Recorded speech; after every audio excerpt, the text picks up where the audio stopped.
कळवतो म्हणाले. या भिकाऱ्याकडनं नकारच येणार आहे.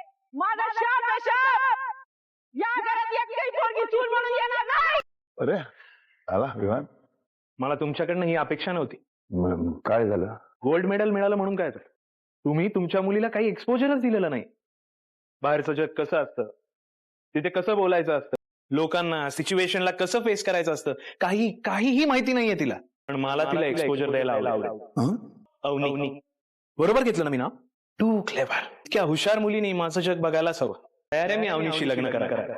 मला ऍटिट्यूड दाखवणं किती महाग पडतं हे तुला मी कधीच कोणाला माफ करत नाही. लग्न होऊ दे, तुला तुझी शिक्षा मिळणार, नक्कीच मिळणार. आम्ही सगळे तुझ्या चांगल्याचाच विचार करतोय की नाही? अरे पण माझ्या चांगल्यात माझा विचार हवा ना. बस. देवी आईचा आशीर्वाद आहे आपल्या बरोबर. तिनं तुझ्यासाठी जी पोरगी निवडली आहे ना, ती तुलाच मिळणार आहे. हे लग्न ठरलेलं आहे. आणि माझ्यासाठी जी निवडली आहे ना, ती मलाच मिळणार आहे.